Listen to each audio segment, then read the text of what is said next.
I sindaci del Veneto vogliono risposte. Se il ministro all'interno si è sottratto alle domande dei giornalisti, confermando la sua abitudine a non parlare davanti a taccuini e microfoni, pare aver fornito rassicurazioni convincenti invece ai primi cittadini riuniti a Treviso.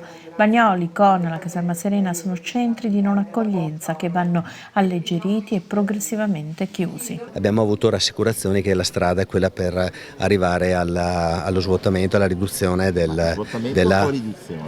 Allora, lo svuotamento presuppone una risposta all'accoglienza diffusa in massa e quindi quello è l'obiettivo al quale vogliamo tendere.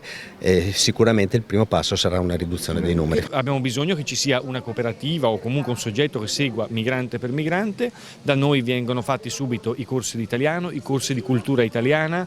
Non vogliamo lo scodellamento dei pasti, ma pretendiamo che le persone vadano a farsi la spesa e imparino a farsi da mangiare con i nostri prodotti italiani, e questo ha provocato comunque un sistema di integrazione evidente sotto gli occhi di tutti, perché sono persone che vivono esattamente come i bellunesi e spesso fanno volontariato insieme ai bellunesi. Questo è l'unico progetto di integrazione che può funzionare, che non risolve tutti i problemi, ma sicuramente li minimizza, mentre invece i grandi assembramenti generano situazioni come quelle di Con e Bagnoli. Dobbiamo essere determinati e bisogna agire con la mano della solidarietà, ma anche con la mano della fermezza.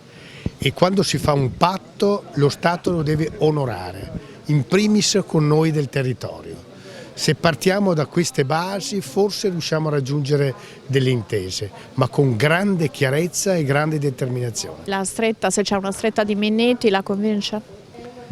Beh, intanto Minniti mi pare che sia una figura autorevole che finalmente riesce a ragionare anche coi libici per cercare di trattenerli nei territori africani, e questa inversione di tendenza mi sembra già una buona cosa, e poi mi pare un uomo determinato, quella determinazione indispensabile di cui parlavo prima. Oggi ci aspettiamo delle risposte rispetto a alcuni temi che ci è sembrato da subito il Ministro abbia preso a cuore e in qualche modo, per usare un termine popolare, di petto, che è appunto il tema delle tempistiche, il tema della permanenza e anche il tema delle iscrizioni anagrafiche. Poi ovviamente ha iniziato da subito a ricostruire rapporti con la Libia, con l'unico governo che c'è, e anche da quello ci aspettiamo molto.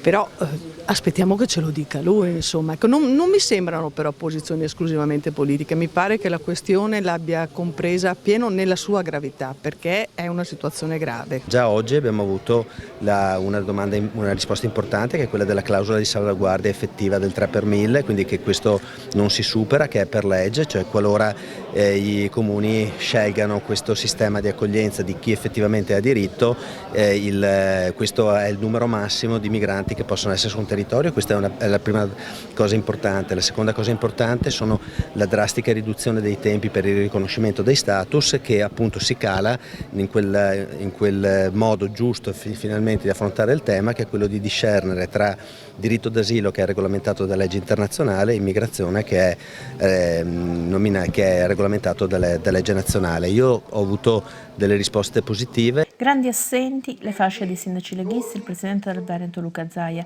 che ha inviato a Manildu una lettera in cui giustificava la sua assenza per precedenti impegni. Un'occasione mancata però per il sindaco di Treviso.